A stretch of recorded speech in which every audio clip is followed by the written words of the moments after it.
ব্রাহ্মণবাড়িয়া ২ আসনে স্বতন্ত্র প্রার্থী ব্যারিস্টার রুমিন ফারহানা বলেছেন, ১৭ জানুয়ারি সরাইলে ইসলামাবাদ এলাকায় সংঘটিত ঘটনায় তার বিরুদ্ধে আনা অভিযোগ ভিত্তিহীন এবং তা নির্বাচনী আচরণবিধি লঙ্ঘনের ধারার বাইরে।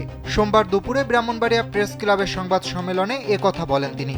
লিখিত বক্তব্যে রুমিন ফারহানা বলেন, প্রতিদ্বন্দ্বী দলের লোকজন নিয়মিতভাবে আচরণবিধি লঙ্ঘন করছে। আমি শুধু তাদের আচরণ প্রকাশ করতে বৃদ্ধাঙ্গুলি প্রদর্শন করেছি। এ পরিপ্রেক্ষিতে ডিসি এই ধরনের চিঠি ইস্যু করতে পারেন না।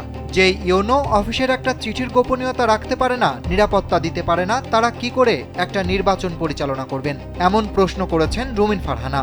এর আগে নির্বাচনী আচরণবিধি লঙ্ঘন করে জনসভা করায় রুমিন ফারহানাকে ৪০,০০০ টাকা জরিমানা করেন নির্বাহী ম্যাজিস্ট্রেট। এতে ম্যাজিস্ট্রেট শাহরিয়ার খানের সঙ্গে বাগবিতণ্ডায় জড়ান তিনি। বাগবিতণ্ডার একটি ভিডিও সামাজিক যোগাযোগ মাধ্যমে ছড়িয়ে পড়লে দেশ জুড়ে ব্যাপক সমালোচনার সৃষ্টি হয়। পরে তার বিরুদ্ধে ব্যবস্থা নিতে সংশ্লিষ্ট নির্বাচনী অনুসন্ধান ও বিচারিক কমিটির কাছে চিঠি দিয়েছেন সরাইল উপজেলা নির্বাহী কর্মকর্তা মোহাম্মদ আবু বকর সরকার।